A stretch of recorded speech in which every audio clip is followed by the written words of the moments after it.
6월 11일 마태복음 1장 21절을 가지고 예수님을 알자 첫 번째 말씀 예수라는 제목으로 은혜를 나누겠습니다. 오늘 본문의 말씀의 키워드들은 죄와 관련되어져 있는 말씀이고요. 사실은 지난 성탄 예배 때에 나누었던 말씀입니다.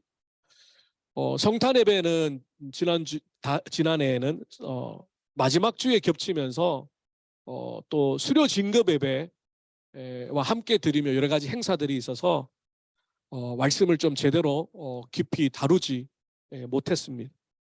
그래서 우리가 전반부에는 하나님을 알자, 특별히 구약에 나와 있는 하나님의 이름과 관련해서 하나님의 모습을 묵상했습니다. 이제 후반부로 들어가면서는 신약에 소개되어져 있는 예수라는 그 예수님의 이름과 관련되어 있는, 그리고 예수님을 소개하는 다양한 비유들을 묵상하면서 원래 우리 교회 목회표처럼 하나님을 알자, 여호와를 알자라는 주제에 맞게 함께 묵상을 하려고 합니다.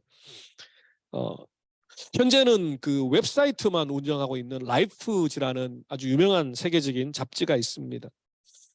그 잡지의 1994년 12월호에는 비록 세상의 잡지이지만 예수님을 특집으로 다루었습니다. 제목이 예수, 그는 누구인가? 지금부터 한 30여 년 전 그때 그 미국 사회에는 그래도 기독교적인 신앙의 모습들이 지금보다 많이 남아 있었던 모양입니다. 그래서 그 잡지에서 한 해를 마무리하면서 마지막 12월호에 예수님에 대한 이야기를 다루고 있었습니다. 예수님의 일대기라든가 예수님의 사역이라든가 예수님의 말씀이라든가 궁극적으로 진짜 그분은 기독교에서 말하는 그런 하나님의 아들이신가, 혹은 뭐 여러 다른 신학적인 이슈들을 가지고 다른 프레임을 가지고 바라보는 사람들의 이야기를 소개하기도 했습니다. 전통적인 관점에서 성경을 하나님의 말씀으로 고백하는 우리 리폼드 처치, 개혁주의에서는 성경에 기록된 대로 예수님을 하나님의 아들로, 유일한 메시아로, 구원자로 그렇게 믿는 사람들을 소개하기도 하고요. 어떤 사람은 예수님이 주 1세기에 유대인들 중에서 메시아 사상에 심취하여서 자신을 메시아라고 주장하게 된, 그래서 로마의 압제를 끊어버리고 다시 구약의 다윗과 같은 명성을 회복하는 그런 꿈을 꾸었던 실패한 쿠데타로 설명하기도 합니다. 해방신학이나 민중신학을 하는 사람들은 예수님을 그러한 관점으로 바라보기도 합니다. 또 어떤 사람들은 예수님을 소크라테스와 같이 삶의 깊은 지혜를 깨달은 현자, 아주 지혜로운 그런 사람으로 설명을 하기도 합니다. 어떤 사람은 이슬람교의 마호메트처럼 영적인 일에 아주 심취하여서 자신이 하나님의 아들이라고 고백하게 된 그런 사람이다 라고 그 잡지에서 설명을 했습니다. 기독교적인 잡지가 아니니까 예수님에 관하여서 온갖 신학자들이, 온갖 사람들이 말하는 내용들을 그냥 다 나열할 뿐이죠. 그리고 당신은 정말 예수님을 어떻게 믿느냐, 그 선택은 당신들 몫이다, 그렇게 맞춰지게 됩니다. 사실 예수님도 이 부분에 대해서 제자들에게 물으셨죠. 마태복음 16장에 보면 예수님께서 가이사라 빌립보 지방을 가다가 사람들이 나를 누구라고 하느냐, 예수님의 관심은 사람들의 평가보다는 제자들의 평가였습니다. 너희들은 나를 누구라고 생각하느냐, 나를 누구라고 알고 있고 나를 누구라고 믿기 때문에 가정을 두고 직장을 두고 부모 자식을 두고 3년이나 예수님을 따라다니기 위해서 이렇게 고생하고 있느냐. 정말 제대로 알고 나를 따르고 있는지, 예수님이 누군지를 바르게 알고 제자가 되었는지, 예수님은 마치 중간고사를 치듯이 가이사라 빌립보 사역의 중반부쯤에 왔을 때에 질문하셨습니다. 사실 그때 베드로의 신앙 고백, 주는 그리스도시요 살아계신 하나님의 아들이다 라는 신앙의 고백을 들으시고 예수님께서 비로소 제자들에게 십자가를 지고 죽으실 것을 말씀하셨다라고 마태복음은 기록합니다. 그러니까 예수님께서 제자들과 함께 제자 훈련을 하시면서 이들에게 장차 1세기의 교회, 그 핍박이 칼날의 그 푸른 그 로마의 압제 속에 과연 믿음을 지키고 살아갈 수 있는, 교회를 세울 수 있는 제자들인가를 판단하는 중간 고사가 바로 예수님이 누군가라고 믿는 신앙의 고백을 예수님께서는 제대로 듣기를 원하셨다는 것. 여러분은 예수님을 누구라고 생각하고 계십니까? 예수님을 누구라고 알고 있고 믿고 있습니까? 이것은 단순히 신학적인 지식을 말하는 게 아닙니다. 우리의 신앙의 고백이며 내 삶에 있어서 특별히 예수를 믿는 그리스도인의 복음의 핵심이기 때문입니다. 그래서 이제 몇 주간 살펴볼 예수님에 관한 여러 가지 성경의 그 이름과 소개들이 사실은 복음의 핵심입니다. 그 중에서도 오늘 첫 번째가 우리가 너무 잘 알고 있는 예수라는 이름입니다. 예수.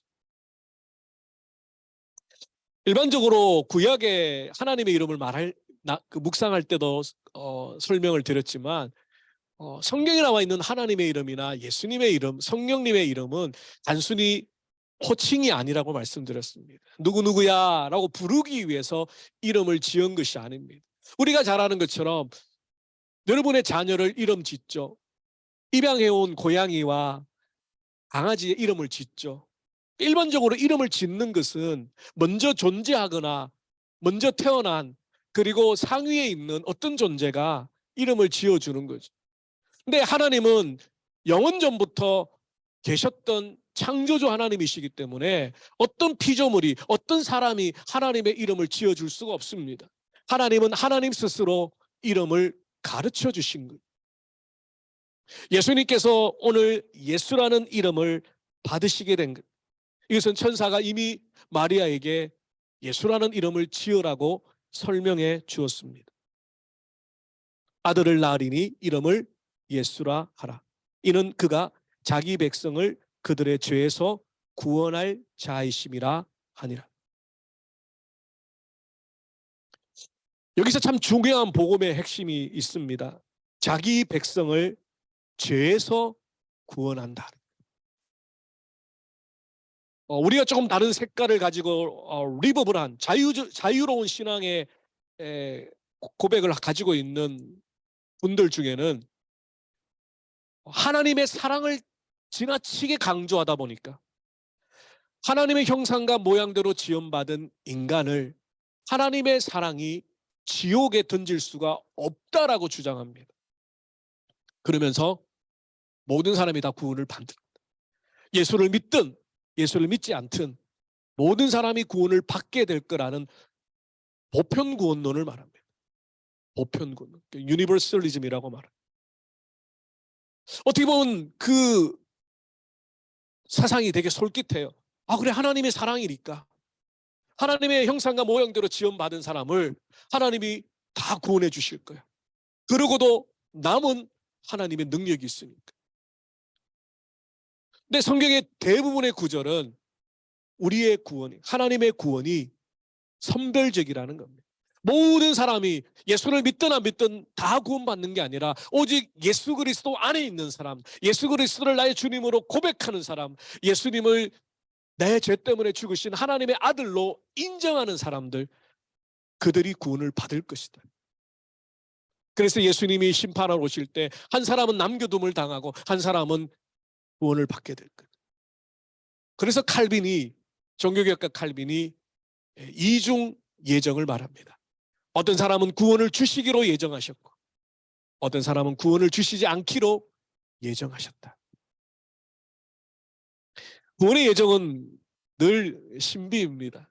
아무리 설명하고 아무리 설득하려고 해도 하나님의 성령의 은혜가 없으면 이것이 받아들여지지 않습니다. 우리의 인간적인 일차원적인 방정식으로는 앞뒤가 안 맞아요.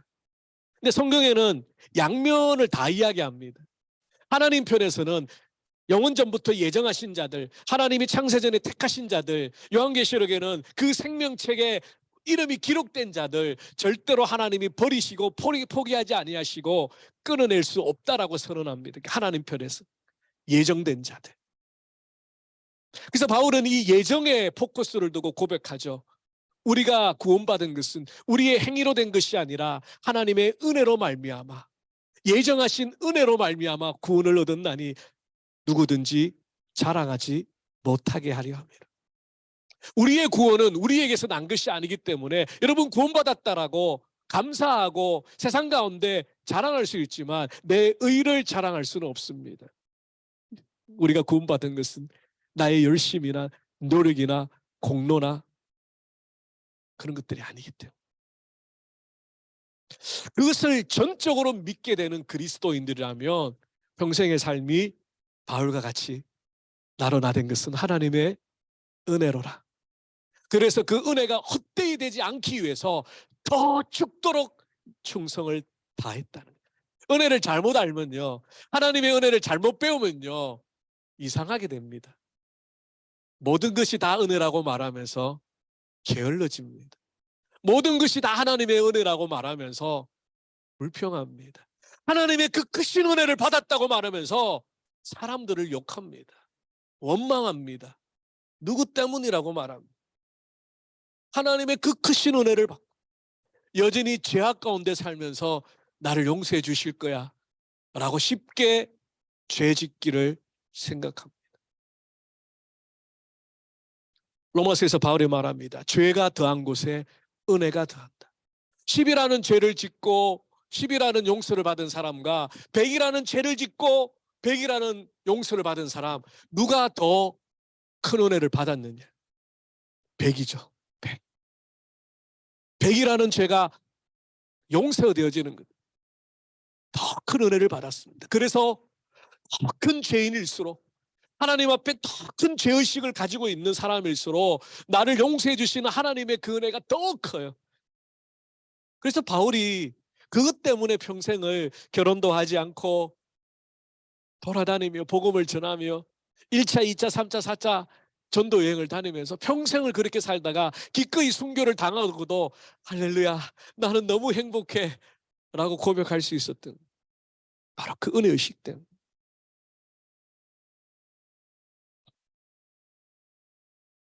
또 다른 한편으로는 우리의 구원에 관해서 예수를 믿어라, 입으로 시인하여 마음에 믿어라, 너의 죄를 회개하고 주님을 붙들어라 라는 말씀들이 또 많이 있습니다. 그래서 이 두 가지가 서로 맞물려서 동절의 양면과 같이 우리의 신앙을 형성해 갑니다. 두 날개로 표현하시는 목사님도 있고요, 수레의 두 바퀴라고 설명하시는 분도 있습니다. 저는 그냥 동전의 양면 이런 표현을 많이 쓰죠. 한쪽 면만 보시지 말고 양쪽을 다 보아야 하나님의 구원의 신비를 이해할 수 있습니다. 자기 백성을 그들의 죄에서, 그러니까 자기 백성이 있다는 겁니다. 택하신 자들이 있다는 겁니다. 결과론적으로 성령께서 우리의 마음을 두들기셔서 때가 되어 예수님을 나의 주님으로 영접하는 믿음의 사람들이 있다는 겁니다. 그들 자기 죄에서 구원하실 것이다. 여러분 예수님이 십자가를 봤습니까? 예수님이 십자가 지시는 그 광경에 여러분 목격자로 있었습니까? 아니죠. 예수님이 야 치영아 내가 너를 위해 십자가에 달린다 그러니까 정신 똑바로 차리고 살아라 뭐 그런 음성이라도 좀 들었습니까? 아니죠. 그런데 성경을 읽을 때 예수님께서 십자가에 죽으시는 장면을 읽을 때 아니 구약에서부터 예수님을 보내시고 메시아를 보내셔서 우리를 구원하시겠다는 하나님의 그 약속의 말씀을 읽을 때마다 그 사실이 믿겨지는 역사가 있습니다.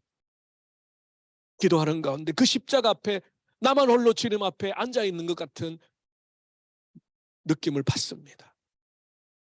꼭 그런 느낌이 없어도 괜찮아요. 그것이 내가 믿겨져요. 그 주님이 정말 나를 이 억만 우주 가운데 한 점보다 작은 나를 알고 계시고 내가 뭐라고? 그런데 사랑하셔서 끝까지 십자가를 지시고 내 이름을 부르시며 나를 찾아오셨다. 그것이 믿겨지는 역사가 내게서 난 게 아니라는 거예요. 믿어야지 해서 난 게 아니라는 거예요. 성령께서 우리를 긍휼히 여기셔서 때가 되어 어쩌면 여러분을 위하여 기도하시는 그 누군가, 부모님, 친구, 목사님, 여러분을 가르쳤던 선생님, 그 누군가가 여러분을 위하여 기도하고 또 기도하고 때가 되어 믿겨지는 거예요. 그 초신자들에게 혹은 이제 막 복음을 전하다가 어떤 전도를 하는 분을 만나서 좀 설명을 해달래요. 그런 걸 좀 자세하게. 설명을 못 하겠어요. 그걸 어떻게 설명해요? 믿겨지는 걸 어느 순간에 내 눈앞에 그 주님의 십자가가 세워져 있고 그 십자가에 달려서 나를 바라보시는 그 사랑의 주님의 눈동자를 어떻게 말로 설명해줘요? 경험해보지 못한 사람들에게. 그래도 설명해야죠. 복음을 전해야 되니까. 여러분들 그런 주님을 만났기 때문에 비가 와도 비바람이 불어도 고난이 있어도 환난이 있어도 이 예배 자리를 지키고 있고 말씀 붙들고 있고 이해가 되든 안 되든 이 성경의 말씀이 정말 내가 100%다 이해가 되지 않는다 할지라도 그 말씀 붙들고 한 줄 말씀을 붙들고 예수라는 이름 그 단어 하나 붙들고 믿음으로 살려고 몸부림치고 있잖아요. 그것이 내게서 난 것이 아니라 하나님의 은혜라는 거예요. 구약에서는 예수님을 예표하는 많은 성경의 인물이 있는데요. 구원이라는 뜻을 가지고 있는 여호수아 그리고 호세아 이런 성경의 인물들의 이름이 예수라는 이름의 어원과 같습니다. 하나님이 구원이시다. 하나님 나의 구원이시다. 사실 이런 사실 때문에 예수라는 이름이 역사적으로 이스라엘에 예수님만 사용했던 게 아닙니다. 예수라는 이름이 구원이라는 의미를 가지고 있기 때문에 뭐 호세아라도 마찬가지고 여호수아도 마찬가지고 이스라엘 백성들이 역사적으로 구약에부터 한번 보세요. 수많은 주변의 강대국들로부터 침입을 당했습니다. 인간적으로 볼 때는 힘이 약한 민족이었고 지정학적으로 아주 중요한 브릿지 역할을 하는 곳에 위치했기 때문에 강대국들이 침입을 하려면 그걸 밟고 가야 더 멀리 확장하는 그런 지정학적인 위치에 있습니다. 인간적으로 볼 때는. 신앙적으로 볼 때는 하나님께서 이스라엘 백성들을 너무너무 사랑하셔서 그를 때리실 때 사랑의 매로 신앙의 훈련을 시키실 때 사용하셨던 게 주변의 강대국들입니다. 이스라엘이 힘이 없어서가 아니라 군사력이 없어서가 아니라 하나님의 사랑의 매를 맞았어요. 그래서 우상 숭배를 하고 하나님의 율법의 말씀을 잊어버리고 십계명을 땅에 그냥 던지고 살아갈 때에 하나님께서 매를 때리신 게 뭐냐면 주변의 강대국들이 고난을 당하고 고통을 당하고 어려움을 당할 때 그들이 하나님을 부르짖을 수밖에 없었습니다. 그럴 때 다시 또 하나님이 평화를 주셨다. 그래서 이스라엘 백성들의 뒤에는 우리 한민족하고 비슷한 것 같아요. 우리도 참 일제치하에 공산치하에 또 뭐 삼국시대부터 해서 계속해서 주변에 거란족이나 끊임없이 공격을 받고 어려움을 당했잖아요. 그래서 이스라엘 백성들에게는 그 DNA가 하나 있어요. 키워드가 있어요. 구원이에요. 구원. 제발 이 지긋지긋한 고통 속에서 구원해 주십시오. 지긋지긋한 전쟁에서 구원해 주십시오. 그래서 예수님 당시에 예수라는 이름이 참 많았어요. 예를 들면 사도행전에도요. 13장 6절에 보면 그게 온 섬 가운데로 지나서 바보에 이르니 바보라는 섬 바예수라는 사람 유대인 거짓 선지자이고 마술사입니다. 근데 그 이름이 바예수예요. 그 바예수라는 이름의 뜻이 뭐냐면 예수의 아들이라는 뜻입니다. 예수의 아들. 그러니까 바가 누구의 아들이야. 바돌로메도 똑같습니다. 돌로메의 아들. 그러니까 예수라는 사람의 아들이 거짓 선지자 마술사 역할을 하죠. 그런데 신학자들이 연구해 보니까 1세기 말부터 예수라는 이름이 문헌에서 조금씩 사라지기 시작. 이제 1세기에 초대교회가 세워지고 많은 그리스도인들이 주님으로 믿고 있는 그 예수님과 좀 구분하기 위해서 자신의 자녀들에게 예수라는 이름을 붙이지 않기 시작했다. 이제 고유명사가 됐죠. 예수라는 이름이 바로 십자가를 지시고 우리 죄를 위해 죽으신 그 예수님에게만 해당되도록, 혼선이 없도록 이름이 지어지지 않게 됩니다. 그래서 복음서에 보면 그 당시에 많은 예수라는 사람들과 혼돈하지 않기 위해서 예수님의 출신을 들어서 예수님을 소개하죠. 나사렛 예수. 베들레헴에서 자라셨지만 나사렛에서 태어나셨지만 나사렛에서 자라셨기 때문에 나사렛 출신 예수라고 다른 예수와 그 주변에 있었던 많은 예수와 구별하여서 설명하고 있습니다. 자, 이제 죄로부터의 구원의 의미를 조금 살펴보기를 원합니다. 특별히 이 죄의 구원과 관련해서 우리가 과거, 현재, 미래의 개념을 가지고 설명할 수도 있고요. 오늘 주보에 나와 있는 것처럼 죄의 책임과 능력과 결과와 현존으로부터 구원받았다라고 정리할 수 있습니다. 요 네 가지, 주보에 있는 네 가지는 이미 성탄 예배 때 좀 설명을 드렸고요. 오늘은 요 네 가지를 포함하고 있지만 조금 더 간략하게 세 가지의 개념으로 설명을 드리려고 합니다. 이 세 가지 개념은 뭐 제가 창작해낸 것이 아니라 지금 저희들이 이제 2월부터 기초교리반을 한 10분이 지금 줌으로 듣고 계십니다. 원래는 이제까지는 제가 9년 동안은 제가 이렇게 수집하고 그다음에 마틴 로이드 목사님의 교리책을 참고해서 만들었던 교재를 가지고 했는데 조금 바꾸었습니다. 원래는. 그래서 국제제자훈련원에서 나오는 11주, 12주, 22주의 기독교 기본 교리에 관한 책을 가지고 합니다. 근데 이 책이 제가 이제까지 많은 교리책도 보고 또 많은 교환들도 봤지만 이 교재만큼 잘 요약이 되어 있고 잘 정리가 되어 있는 책이 없었습니다. 그래서 공부를 하면서도 제가 많이 도움이 되고 공부가 되고요. 또 성도님들과 나누면서도 요런 키워드는 외우시면 좋겠다. 이게 뭐 신학교도 아니고 뭘 외우라 그러세요.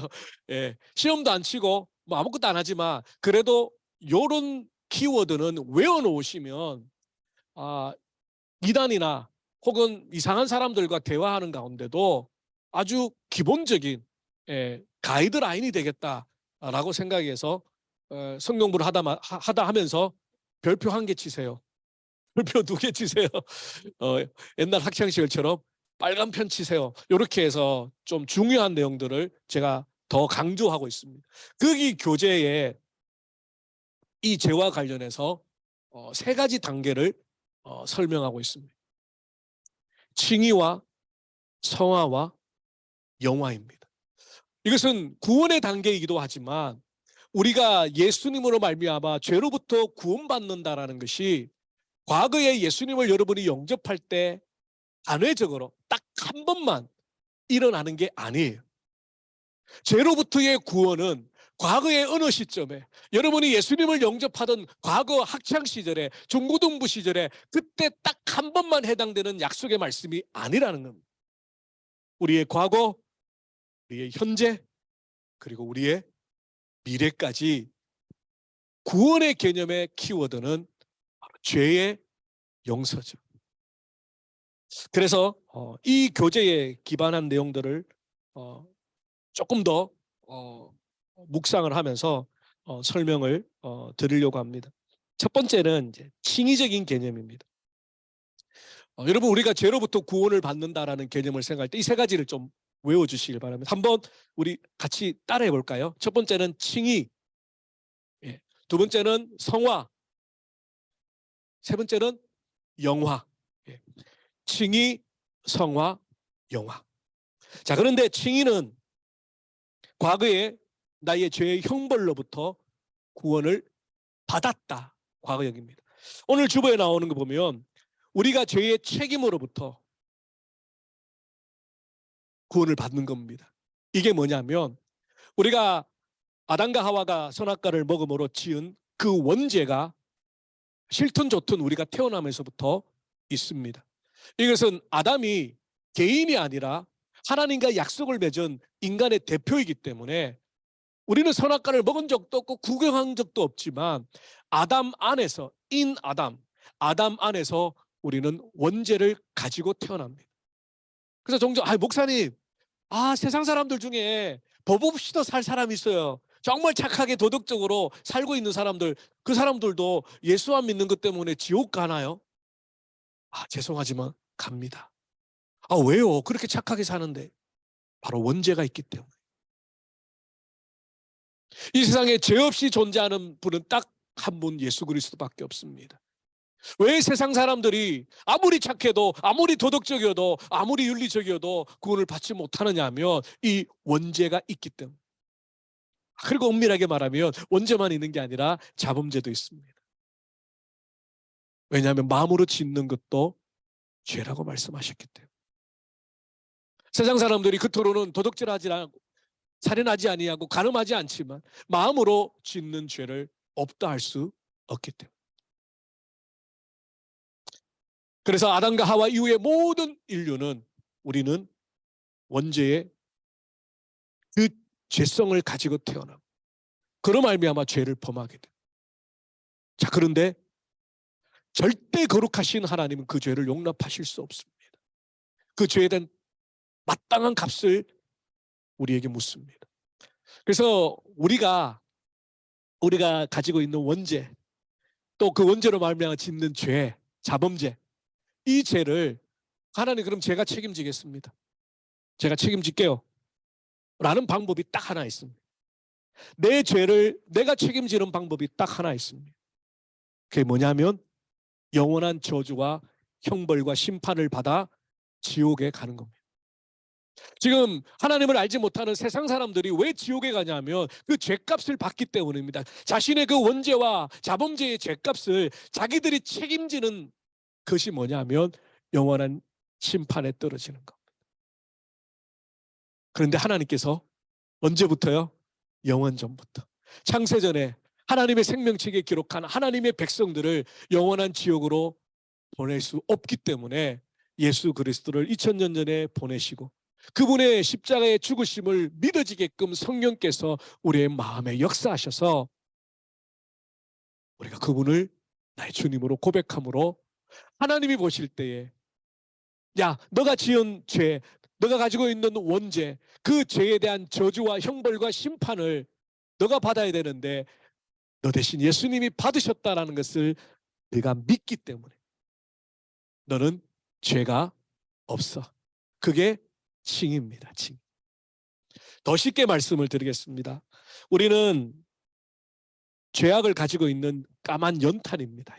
연탄이라고 생각해요. 연탄 요즘 잘 안 쓰니까. 근데 시커먼 죄인이에요. 하나님의 거룩의 눈으로 봤을 때는 이 죄인은 영원한 심판을 받아야 됩니다. 죄값을 받아야 됩니다. 저주를 받아야 됩니다. 그런데 우리가 예수 그리스도의 하얀 파랗지만 하얗다라고 보자기를 덮었었습니다. 이것을 믿음이라고 표현하기도 하고 예수님을 영접했다라고 표현하기도 하고 하나님의 자녀가 되었다라고 표현하기도 하고 주님이 내 안에 계시다고 표현하기도 하고 내가 예수님을 나의 주님으로 받아들였다라고 표현하기도 합니다. 여러 가지 다양한 표현들이 있습니다. 하나님 보실 때 까만 죄악이 가득한 우리가 보입니까? 예수님의 하얀 보자기가 보입니까? 예수님의 하얀 보자기를 보시고 우리를 의롭다라고 선언해 주십니다. 이것이 칭입니다. 그래서 예수 믿는 우리는 더 이상 반복하여 짓는 우리의 죄로 인하여서 하나님이 우리에게 주실 그 심판과 형벌과 저주가 두려워서 선악과를 먹고 에덴 동산 그 나무 뒤에 숨었던 아담과 하와처럼 벌벌 떨 필요가 없다는 거예요. 더 이상 하나님이 두려울 필요가 없다는 겁니다. 예수님께서 우리가 받을 모든 죄의 저주와 심판을 다 받으셨습니다.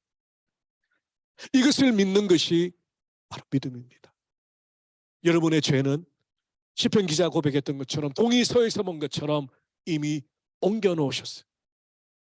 더 이상 죄가 여러분을 지옥으로 끌고 갈 수가 없습니다. 이것이 과거에 우리의 죄가 이미 십자가의 은혜로 용서되어졌다라는 것을 말합니다. 두 번째가 지금 현재 내가 죄의 권세로부터 구원받고 있다라는 성화입니다. 이것은 어떻게 보면 지금 주보에 나오는 죄의 능력과 죄의 현존으로부터 구원과 연결이 되어 있습니다. 자, 우리가 이렇게 예수님의 하얀 보자기를 덮어쓰고 하나님이 보실 때는 의롭다라고 인정을 받는 칭의를 받았지만 사실은 우리는 아직까지 천사처럼 바뀐 게 아닙니다. 여전히 우리는 까만 연탄의 모습을 가지고 있습니다. 물론 우리 안에 예수님이 있고 우리 안에 성령님이 계시고 우리 안에 말씀이 있기 때문에 그 예수님을 닮아서 조금씩 변화되어져 가고 있습니다. 이것을 성화라고 말합니다. 근데 성화를 죄의 관점으로 보면 현재 내가 죄의 권세로부터 죄의 능력으로부터 죄의 현존으로부터 구원을 받는 겁니다. 우리가 예수 믿고 가장 큰 질문은 죄 짓고 있는 나의 모습 때문이잖아요. 신앙생활을 오래 했지만 여전히 같은 죄에 넘어지는 우리의 모습이 있잖아요. 어떨 때는 좀 거룩해진 것처럼 보이는데 여전히 하나님 앞에 서면 죄인의 연약함들을 고백할 수밖에 없죠. 정말 하루라도 죄 안 짓고 살고 싶은데 우리의 마음과 생각에 온통 스치듯 지나가는 미움과 음란과 교만들이 그것을 끊어버릴 수 없는, 그래서 중세 수도사들은요 그러한 죄성이, 그러한 죄악이 자신의 육체 때문인 줄 알고 잠을 안 잤어요. 밥을 안 먹었어요. 육신에 막 학대를 했어요. 이게 피지컬한 이 육신이 내게 죄를 준다고 오해를 했던 거예요. 그래가지고 자기를 자해를 하고 잠을 안 자고, 참 아이러니하게도요 중세 그런 수도 원해요. 별의별 일이 다 있었어요. 운물 안에 버려진 아이들이 얼마나 많았는지 몰라요. 뭘 말합니까? 잠을 안 자고 밥을 안 먹고 자신의 육체를 학대하고 그러면서 죄를 끊으려고 몸부림쳤던 그들이 결국 죄악의 자리에 나갈 수밖에 없는 연약함을 가지고 있다. 우리도 마찬가지입니다. 정말 주님 앞에서 거룩한 믿음의 사람으로 구원받은 하나님의 자녀로 그렇게 살아가고 싶은데 하나님 보시기 부끄러울 정도로 우리의 마음은 온통 죄악들로 가득 차 있죠. 여전히 그 죄악의 유혹의 달콤함들이 우리의 마음을 흔들고, 주님이 나의 주님이라고, 나의 왕이라, 나의 모든 것이라고 고백하지만 여전히 우리는 한편으로 다른 것들을 추구하고 있고 붙들고 있고 의지하고 있잖아요.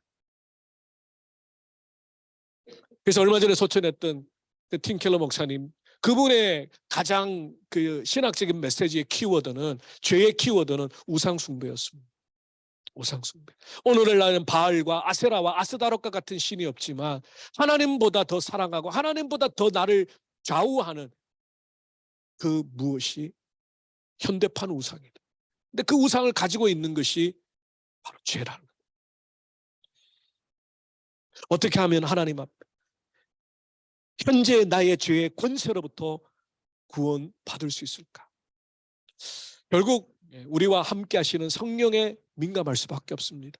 예수님께서 보혜사 성령을 약속하셨을 때 요한복음 5장에 보면 그 보혜사 성령이 오셔서 하시는 가장 중요한 일이 뭐냐면 죄를 깨닫게 하고 의를 깨닫게 하는.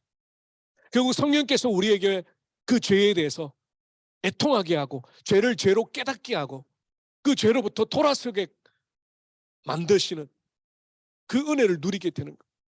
그러므로 현재 여러분은 성화 가운데 예수님께서 약속하신 이름대로 죄로부터, 죄의 통치로부터, 죄의 현존으로부터 날마다 구원 받으셔야 합니다.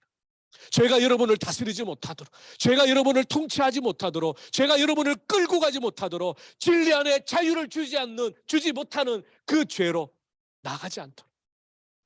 그래서 성령의 은혜가 있는 사람들은요, 죄를 안 짓는 사람이 아니에요.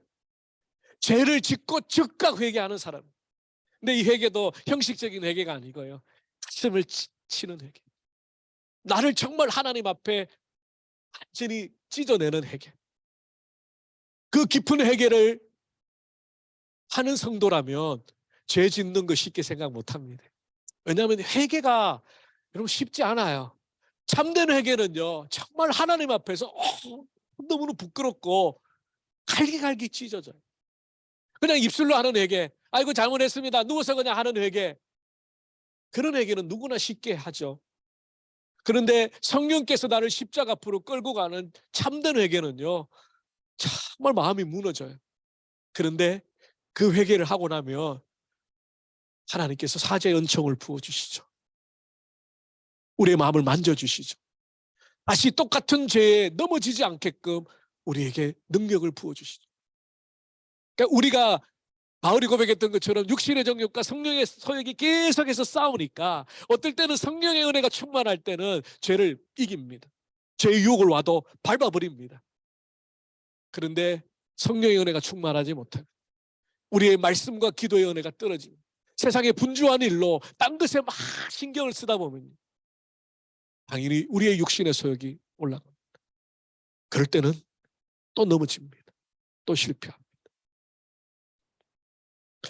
예수님께서 예수라는 이름으로 자기 백성을 죄에서 구원한다라는 것, 두 번째, 현재 지금 우리가 성화되어 가는 과정 가운데 죄를 짓지 않는 것, 죄를 짓지 않기 위해서 내 마음과 내 무의식조차도 하나님 앞에 거룩하려고 몸부림치는, 그래서 죄를 쉽게 생각하지 않는 것, 그것이 성화의 모습입니다. 죄가 여러분 다스리지 않도록 하시기 위해서 예수님께서 여러분 구원하셨죠. 뒷값을 주고 사단으로부터 되찾아오셨죠. 그런데 또 죄악으로, 여러분 죄를 지을 유혹이 앞에 있을 때 예수님 먼저 떠오르세요. 내 죄 때문에 예수님 십자가에 못 박혔는데, 물론 이건 성경적인 표현은 아닙니다. 어떤 목사님이 고백합니다. 죄를 지으려고 할 때마다 다시 십자가의 예수님을 내가 못 받고 있다고 생각하세요. 그러면 내가 죄 지을 수 있나요? 내가 또 유혹으로 세상 가운데 갈 수 있나요? 그리고 내가 사랑하는 주님에게 내가 또 십자가를 내가 못 받고 있다고 생각해 보세요. 죄 짓는 거 간단하게 생각하지 마시고 죄 짓지 않게 하여 몸부림치시고, 그러다가 어쩔 수 없이 나의 연약함 때문에 넘어지고 내가 알지 못하는 가운데 죄를 지은 그것을 철저하게 회개하도록. 마지막 세 번째는 죄의 미래입니다. 미래의 나의 죄의 존재로부터 구원할 이 영화죠. 영화. 성경에 나오는 믿음의 인물도 그렇고요, 초대교회 또 교회사에 나오는 믿음의 모든 사람들도 그렇고요, 그들의 유일한 소망은 더 이상 죄가 통치하지 않는, 왜냐하면 이 땅에 우리가 육신을 입고 있는 동안에는 이 원죄의 죄성이 있기 때문에 성화를 완성할 수가 없습니다. 이 땅에서는 어느 누구도, 예수님을 제외하고 어느 누구도. 다만 수학의 리미트처럼 성화의 그 목표를 향하여 평생을 달려가다가 예수님 앞에 가는 거죠. 그런데 비록 이 땅에 우리의 성화가 완성되지 않았지만, 어떤 사람은 하나님의 기준에 한 90점 성화가 될 수도 있고요, 어떤 사람은 한편 강도와 같이 예수님 믿습니다 아멘 하고 바로 천국에 가서 성화가 거의 이루어지지 않는, 다시 말해 죽기 직전에 복음을 들은, 불 가운데 구원을 얻은 그런 분들은 성화가 안 됐죠. 성화가 제로예요. 그런데 점의 성화를 이루든 빵점의 성화를 이루든 모든 믿는 사람들은 동일하게 천국의 영화의 단계로 들어갑니다. 그래서 믿음의 사람들의 소망이 뭐냐면, 내가 컨트롤할 수 있는 죄악은 짓지 않으려고 몸부림쳤지만 그렇지 못하여 내가 넘어지고 쓰러지는 죄, 혹은 내가 모르고 짓는 죄, 나는 전혀 그런 의도가 없는데 누군가에게 상처를 줬고, 그래서 예수님이 마태복음에서 말씀하셨던 것처럼 한 어린 소자를 실족해 하면 연자 맷돌을 메고 바다에 빠뜨리는 것과 같다. 너무너무 두려운 말씀이죠. 나는 그런 의도가 없었는데, 나는 그럴 마음이 없었는데 결과적으로 나 때문에 누군가가 실족하게 되는, 나의 그 말과 행동 때문에 누군가가 신앙을 버리게 되었다. 그 죄값을 내가 어떻게 감당하게? 여러분, 그렇게 생각하면 이 땅에 우리의 평생의 삶이 죄와 떨어질 수 없습니다. 비록 성화의 과정 가운데 있지만 죄가 나를 끌고 가고, 때로는 성령의 은혜가 끌고 가고, 그 속에서 평생을 실험하다가 천국에 가게 됩니다. 그런데 우리의 미래는 죄가 더 이상 현존하지 않고, 죄가 더 이상 없고, 더 이상 우리가 죄로 인하여 고달파지도 않아도 되는 영화의 모습으로 우리를 변화시켜 주신다는 겁니다. 이것을 요한계시록 21장에서는 더 이상 눈물도 고통도 애통도 사망도 없는 새하늘과 새 땅이라고 말했습니다. 자, 이 천국이 정말 기대되는 사람이라면 누굴까요? 이 땅에서 그냥 아무렇게나 죄짓고 대충대충 살다가 천국 가면 되겠지 하는 사람이 아니라, 저는 내가 연약하여 짓는 죄, 내가 알고 짓는 죄, 모르고 짓는 죄 때문에 너무너무 괴로운데, 주님 정말 이 죄로부터 완전한 자유가 주어지는 그 천국을 하루빨리 내게 선물로 주십시오. 그 천국을 내가 경험하기를 원합니다. 그래서 죄로부터의 구원의 마지막 미래는 영화의 단계입니다. 우리 모두가 그렇게 바뀔 겁니다. 그 마지막 하나님의 품에 안길 그때까지 이 땅에서 최선을 다하여 주님을 닮고 죄를 끊어버리고 주님께서 죄로부터 구원하신 하나님의 백성으로 살기 위하여 몸부림치는 저와 여러분 되시기를 바랍니다.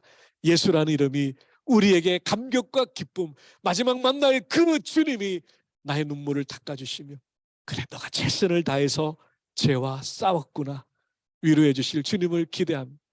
이 땅의 삶이 복되시기를 주님의 이름으로 축원합니다. 기도하겠습니다. 살아계신 주님 감사합니다. 예수, 예수, 예수라는 이름, 우리가 너무 흔하게 부르고 늘 외치는 이름이지만 다시 한번 우리의 죄로부터 우리를 구원하여 주신, 과거의 죄의 형벌과 심판과 저주로부터 우리를 끊어주시고 지금도 죄가 나를 다스리지 못하도록 진리 가운데 자유케 하시는 하나님, 그 예수의 약속의 이름, 이 땅에 다 이루지 못한 성화를 마지막 저 천국에서 우리를 영화롭다고 인정해 주실 그날을 기대하며 죄로부터 구원받은 하나님의 백성답게 죄와 싸워 이기며 날마다 성령 하나님의 인도하심을 따라 승리하는 저희들 되게 하여 주시옵소서. 주님, 우리 가운데 하나님 끊어버리지 못한 죄로 인하여 고통하는 주의 자녀들이 있습니까? 반복하여 짓는 죄 때문에 여전히 사단의 공격을 받고 있으며 하나님이 두렵고 하나님의 심판이 두렵고 하나님의 지옥이 두려운 주의 자녀들이 있습니까? 주님, 이 시간 찾아오셔서 우리를 죄로부터 구원하신 예수가 나의 주님이심을 다시 한번 붙들고 확신하고 더 이상 죄가 나를 다스리지 못하도록 내 삶을 주님 앞에 내어드리는 저희들 되게 하여 주시옵소서. 감사하고 우리 주 예수 그리스도의 이름으로 기도 올리옵나이다. 아멘.